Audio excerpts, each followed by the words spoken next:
వెల్లంపూడి మండలం వద్ద vehicle checking చేయుచుండగా మాకు వచ్చినటువంటి ముందస్తు సమాచారం ప్రకారము KA 01 AM 3279 ఆయిల్ ట్యాంకర్ను ఆపి మన యొక్క సిబ్బంది చెక్ చేయగా అందులో ఉన్నటువంటి డ్రైవర్ అన్సారీ TH మరియు వారితో ఉన్నటువంటి ఇద్దరు మగవారు అనగా ప్యాంగి సన్యాసరావు అలియాస్ సంతోష్ మరియు కైసర్ల దివాకర్ మొత్తం ముగ్గురిని పట్టుకోవడం జరిగింది.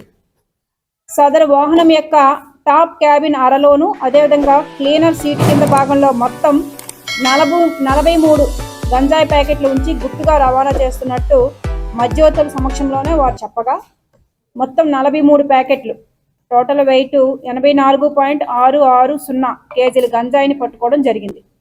గంజాయి రవాణాకు ఉపయోగించినటువంటి ఈ ఆయిల్ ట్యాంకర్ KA 01 AM 3279ను ఒక సెల్ ఫోన్ను 1000 రూపాయల నగదును మధ్యవర్తుల సమక్షంలోనే సీజ్ చేయడం జరిగింది.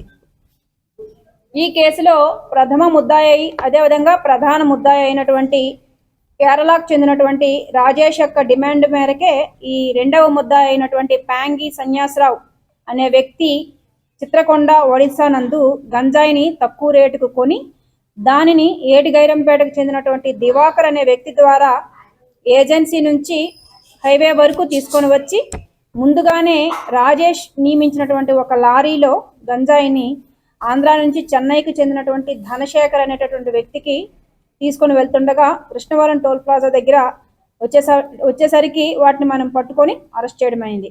వారిని రిమాండ్ రిపోర్ట్తో సహా ఆనరబుల్ JFC కోర్ట్ ప్రతిపాడు వారి యొక్క జ్యుడిషియల్ రిమాండ్ నిమిత్తం ఈరోజు మనం హాజరుపరుస్తున్నాం. పట్టుబడినటువంటి ప్యాంగి సన్యాసరావు కైసర్ల దివాకర్ అనే వారిపై ఇదివరకే గంజాయి కేసులు ఉన్నాయి. అరెస్ట్ కాబడినటువంటి ముద్దాయిలు A2 అయినటువంటి ప్యాంగి సన్యాసరావు ఈయన alias Santosh caste by Kondareddy son of Pasulu age 22 years. ఈయన చింతపల్లి మండలానికి చెందినటువంటి వ్యక్తి. అదేవిధంగా A3గా Kaisarla Divakar son of Rajubabu age 22 years caste by Koppula Velama. ఈయన కూడా అనకాపల్లి జిల్లాకు చెందినటువంటి గోల్గొండ మండలానికి చెందినటువంటి వ్యక్తి. ఇంకా ఇంకొక పర్సన్ అన్సాల్ 4.660 కేజీలతో ఒక లారీని మనం సీజ్ చేయడం జరిగింది.